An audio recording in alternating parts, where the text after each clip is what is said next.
Olá pessoal, tudo bem? Então, como combinado, vou gravar um vídeo aqui com a resolução de mais dois problemas, agora referentes ao capítulo 3, dando continuidade ao que a gente fez na aula de quarta-feira, onde a gente resolveu problemas do capítulo 2.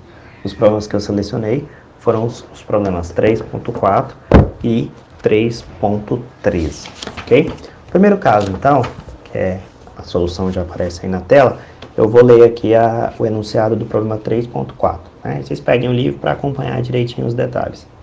Um fio retilíneo de comprimento L está uniformemente carregado com densidade linear de carga lambda. Letra A. Calcule o campo elétrico num ponto situado sobre o prolongamento do fio a uma distância D de sua extremidade. Né? Então eu tenho aqui o fio de comprimento L e aqui eu tenho a distância D, que é o ponto onde eu quero calcular o campo, e ela está D da extremidade do fio, ok? A gente, como é uma distribuição contínua, é aquela história que a gente já explicou. A gente vai precisar pegar um elemento para poder aplicar a lei de Coulomb, e aí na prática, para somar o efeito de todos os elementos que compõem o fio, eu tenho que integrar a expressão. Né? Então, basicamente, o que eu vou ter que aplicar é isso aqui. Que o campo elétrico é igual a K0, a integral de dq, que é o elemento, sobre r quadrado. Na prática, então, eu vou pegar esse fio, estou colocando ele aqui na horizontal, então estou definindo aqui um eixo x, onde a origem está na extremidade esquerda do fio. Né? Então, o meu fio está localizado entre 0, na posição x igual a 0 e x igual a L. Né?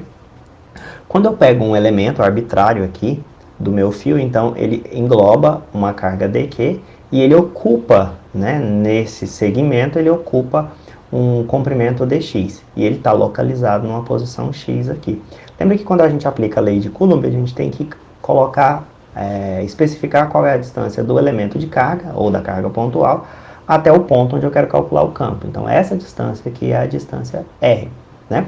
Então, na prática, a gente vai aplicar para essa equação, fazendo a seguinte substituição. Como aqui eu tenho uma carga, uma densidade de carga que é uniforme, então eu tenho um lambda, que é dq sobre dx, né? E esse dq, que aparece aqui na expressão, a gente pode substituir por lambda dx. Análogo ao que a gente fez no problema do capítulo anterior, só que lá a gente estava fazendo para força, mas o raciocínio aqui é o mesmo. Né? Então eu substituo o elemento de carga pela densidade multiplicado pelo elemento de comprimento, ok? Como essa densidade é constante, ela já fica aqui fora da integral, da mesma forma que o K0 sendo constante já ficou fora da integral. A distância R, que aparece aqui, é a distância, como eu disse, do elemento até o ponto. Então, para que eu relacione essa distância com as variáveis do problema, essa distância aqui ela vai ser L mais D, que é tudo isso aqui, tirando o x, que é a distância que esse elemento está da origem do meu sistema de coordenadas. Né? Então, quem é o R? L mais D menos x, que é o que está aqui entre parênteses, elevado ao quadrado, porque é assim que a expressão do campo elétrico é escrita. Então, nesse caso aqui, eu vou ter que fazer uma substituição simples para resolver essa integral de forma mais rápida. Né? Então, eu vou chamar tudo que está entre parênteses aqui, que é o L mais D menos x, de U.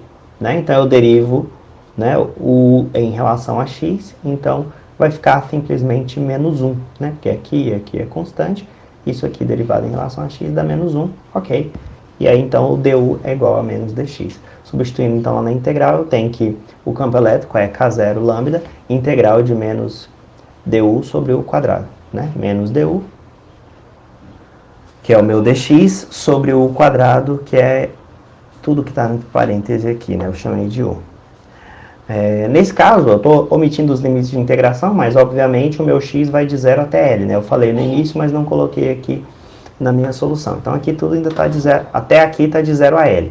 Aqui eu tenho que fazer a mudança, mas que na verdade eu só apresentei aqui no final, depois eu explico direitinho. Então você resolve a integral, é uma integral de polinômio, aqui eu tenho o 1 sobre o quadrado, né? O menos eu trouxe aqui para fora.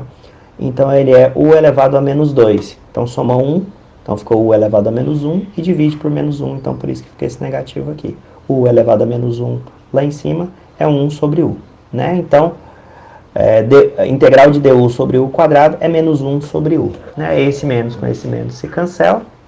Então, A gente vai ficar com K0 lambda sobre o U e os limites de integração.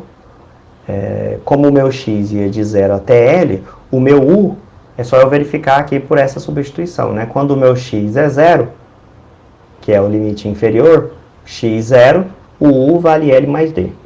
O meu limite superior é o x igual a L. Quando o x vale L, o meu U vale D. Né? Então, aplicando aqui, limite superior menos o limite inferior, a gente chega nesse resultado. A gente tira o mínimo aqui, resolve, a gente vai equacionar e chegar nessa expressão. Isso aqui é o resultado final para o campo elétrico. K0 lambda, L dividido por D, que multiplica L mais D. Ok? Na letra B, ele pede para a gente calcular a magnitude do campo. Supondo que o L e o D sejam iguais a 5 centímetros e que a carga seja de 3 microcoulombs. Para simplificar, eu já fiz aqui que o lambda é a densidade de carga, é a carga por unidade de comprimento. Como ela é uniforme, então aqui eu posso colocar Q sobre L. Então, a carga é o 3 microcoulombs e o L, eu já coloquei assim porque aí o L aqui simplifica. Ó, esse L com esse L corta. Então fica o K0, 9 vezes 10 a nona, a carga que é 3 vezes 10 a menos 6, que é o 3 microcoulombs. E aí o resto é o que está aqui embaixo, que é o D, que é 5 centímetros. E aqui é L mais D. Como ambos são 5, então dá 10 centímetros, está aqui. E aí a gente chega nesse resultado de 5,4 vezes 10 a sexta Newton por Coulomb. Ok? Então essa é a solução do primeiro problema proposto. O segundo problema é o 3.13. E o 3.13 diz o seguinte: uma distribuição de carga esfericamente simétrica tem densidade volumétrica de carga dada por ρ, que depende de R, é igual a ρ0, que multiplica uma exponencial de menos R sobre A, onde ρ0 é uma constante que tem unidade de densidade de carga, densidade volumétrica de carga, e A é uma outra constante com unidade de comprimento. Né?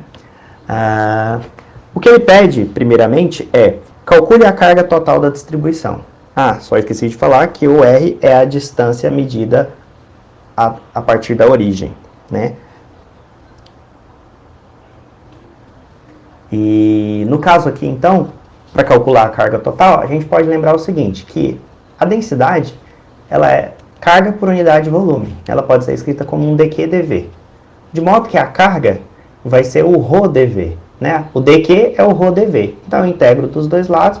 Eu posso escrever essa expressão que é a carga total, né, num volume, é a integral de ρdV. Né? Falando de dV, aí talvez pode até voltar naquilo que a Thaís comentou na nossa aula de quarta-feira. Aqui eu tenho uma integral de volume, que a princípio seria uma integral tripla. Né? Mas, como eu já tinha adiantado, é uma integral tripla, mas que na verdade a gente vai ter que resolver só uma das partes. Por que eu vou poder resolver só uma das partes? Porque ele diz que é esfericamente simétrica. O fato de ser esfericamente simétrica tem a ver com a dependência só em R. Ela não tem uma dependência com θ e com φ, que são as outras variáveis das coordenadas esféricas. Ela só varia com R. Né? E isso faz com que, na verdade, não tendo essa dependência com θ e φ, de certa forma a gente já tenha como resposta, se eu pegar lá, né, volta no livro de cálculo, ver como que esse elemento de volume aqui é escrito em coordenadas esféricas, a gente vai ver que ele tem uma dependência de R, θ e φ, mas aparece lá um seno de θ, um R quadrado, né? Só que resolvendo a parte de θ e a parte de φ para toda a esfera, já vai aparecer esse 4π aqui, né? O seno de θ lá, né, obviamente. Ele já vai dar esse 4π aqui. Então vai ficar só esse 4π R quadrado dr.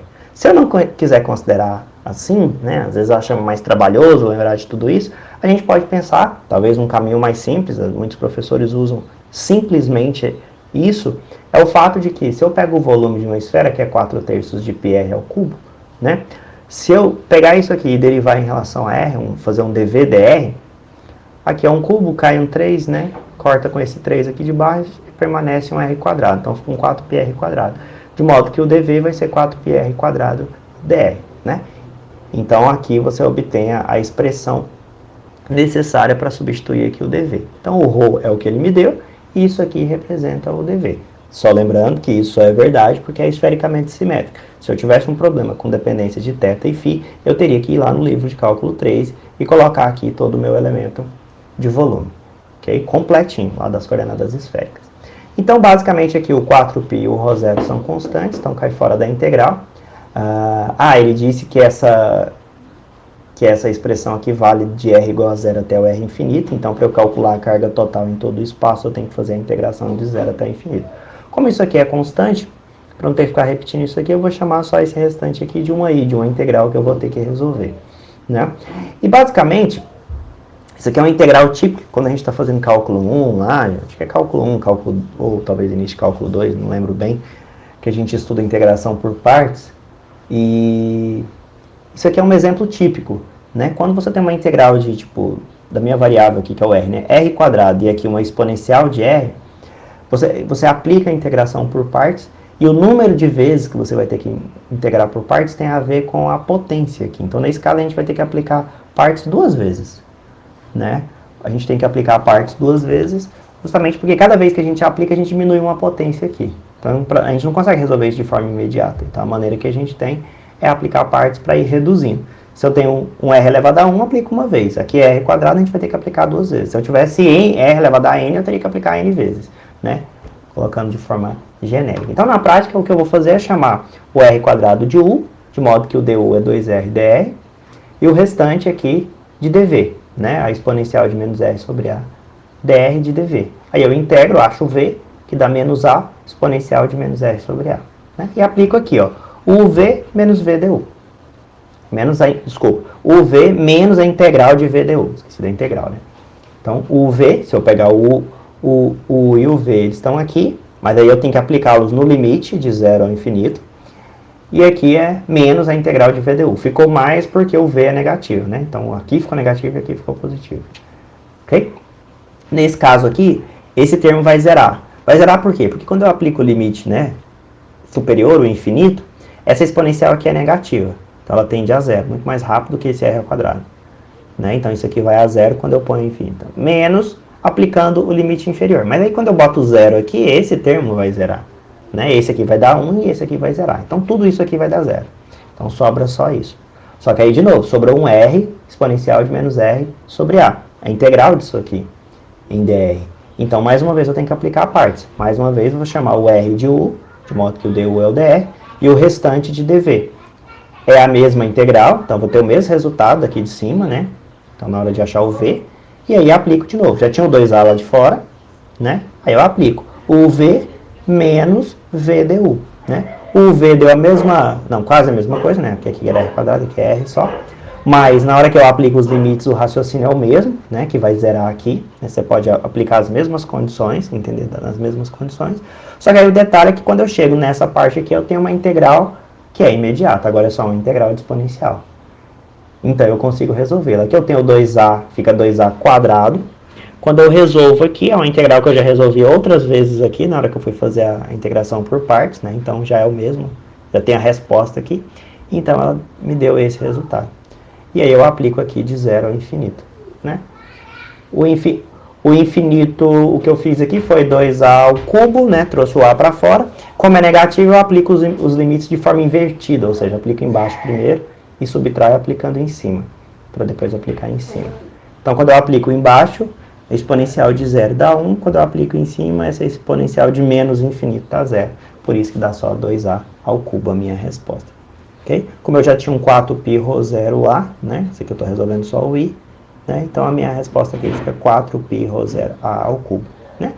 Verificar em termos de dimensão rapidamente, ver se isso aqui está coerente. 8π obviamente não tem unidade, isso aqui tem unidade de densidade e a tem unidade de comprimento, lembra, né? Aqui tem que ser adimensional, então ele tem que ter unidade de comprimento. Como é ao cubo, ele tem unidade de volume. Aqui tem unidade de carga por volume, né? Então, corta os volumes, sobra só unidade de carga. Então, dimensionalmente falando, ele está correto, né? Não teve nenhum erro grosseiro aqui. No item B, ele pede para eu calcular o campo elétrico num ponto qualquer do espaço, né?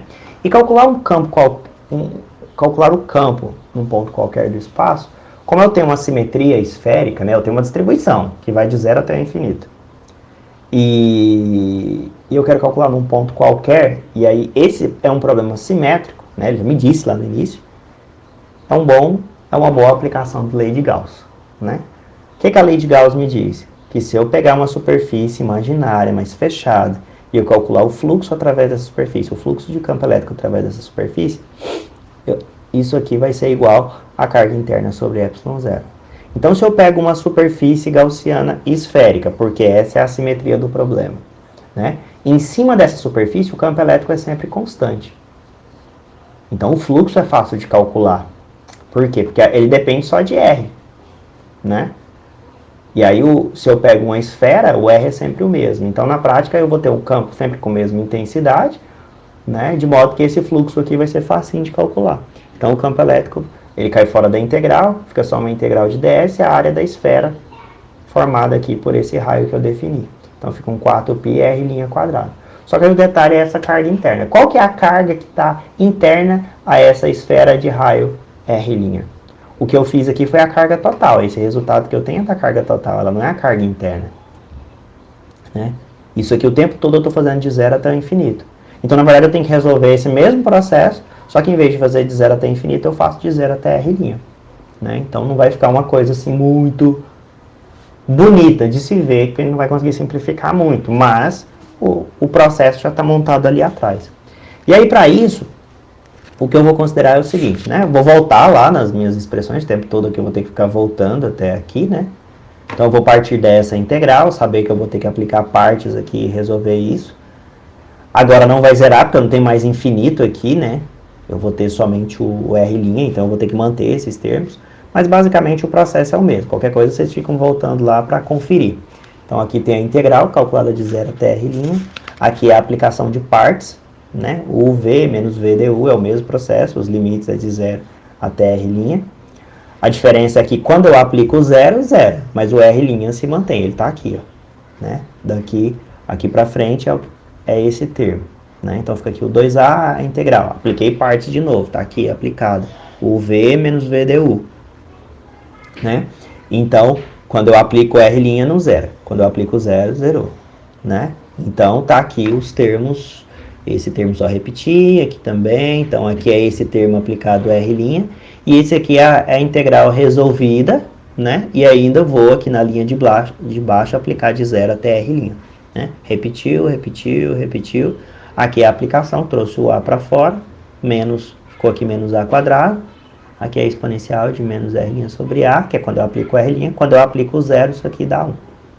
Ok? Então, essa aqui seria a nossa carga interna. Eu poderia juntar aí depois alguns termos, eu poderia fazer isso agora, mas eu vou deixar para fazer tudo depois. Por quê? Porque eu vou ter que pegar essa carga interna e voltar ela aqui na minha expressão, né? Lembra que a carga interna sobre ε0 vai ser igual a isso aqui. E aí é daqui que eu tiro a expressão do campo. Então, eu vou pegar isso aqui e jogar lá em cima, né? Fazendo isso, a gente chega nessa equação aqui, ó. Então, o campo elétrico vezes a área, né, da esfera. Aí aqui ficou todo esse numerador aqui é a carga interna, e aí dividido por ε0. O 4π corta. E daqui para baixo, o que eu fiz basicamente foram dois passos, né? Tem o R' aqui, ao quadrado, está aqui embaixo. E para chegar na resposta do livro, poderia deixar isolado somente isso aqui, deixar... Né? Ele gosta de, para tentar visualizar um pouco melhor o comportamento das funções, ele isola as maiores constantes e maior potência de A. Porque se você olhar aqui, ó, se eu pegar esse A quadrado multiplicado por esse 2A, eu vou ter um 2A ao cubo, né? E é isso que ele põe aqui, ó, 2A ao cubo. Né? Esse 2A ao cubo multiplicado por essa exponencial é esse termo que está aqui, ele é negativo. Quando ele está multiplicado pelo 1 lá de dentro, ele fica positivo, é esse termo aqui. Né? E nos outros, eu tenho, por exemplo, aqui eu tenho 2A ao quadrado, né? Então fica 2A ao quadrado, negativo, só que eu coloquei em evidência 2A ao cubo, então por isso que ficou dividido por A. Então fica R' dividido por A e a exponencial, com sinal negativo. E esse termo aqui, ele não tem nem o 2, então por isso que ele tem um meio, e ele só tem A. Eu coloquei A ao cubo em evidência, então por isso que ele dividiu por A quadrado, tá vendo que ele está aqui dentro do parênteses? O R' ao quadrado e o A ao quadrado que precisou colocar aí, né, para aparecer o A ao cubo em evidência, e a exponencial aqui. E por fim, aí sim a gente chega na expressão, ele ainda separa, porque só esse termo que não tem a exponencial, então ele está separado aqui. Os outros todos têm a exponencial de menos R' sobre A, né? Então ela está aqui. E ele ainda coloca esse meio aqui em evidência, né? Então pôs o meio aqui. Desse termo sobra, porque botou o menos meio em evidência, né? Então sobra aqui o menos menos não, né? R' sobre A, tudo ao quadrado desse termo. Desse termo aqui, ele não tem um meio, né? Então ele botou um 2, R' sobre A, positivo, porque o negativo está em evidência, né? Ele era negativo aqui. E desse termo aqui ele colocou o 2 para deixar o meio aqui de fora. Só uma questão de escolha da forma que vai apresentar, né? Aí eu fui ajustando para poder chegar na resposta que o livro desejava. Né? Aí dá para ter uma ideia um pouco melhor do comportamento dessa dependência do R' sobre A, que é o que aparece aqui também na exponencial, né? Que acaba sendo um decaimento aqui de acordo com que você vai aumentando essa distância aí para pegar um ponto qualquer, ok? Mas na prática, o detalhe desse item B é o cálculo da carga interna, que é a aplicação do item A, só que em vez de ser o R' infinito, é um R' qualquer, né? E aí depois aqui é só um pouquinho de álgebra para chegar na resposta do jeito que o livro desejava. Só para ficar um pouco mais compacta. Não ficou muito compacta, é óbvio, você olha para isso aqui, mas é só deixar um pouco mais compacta, ok? Qualquer coisa, podem mandar as dúvidas no fórum, no WhatsApp, por onde acharem mais fácil. No mais é isso. Obrigado, um abraço, bons estudos e até segunda.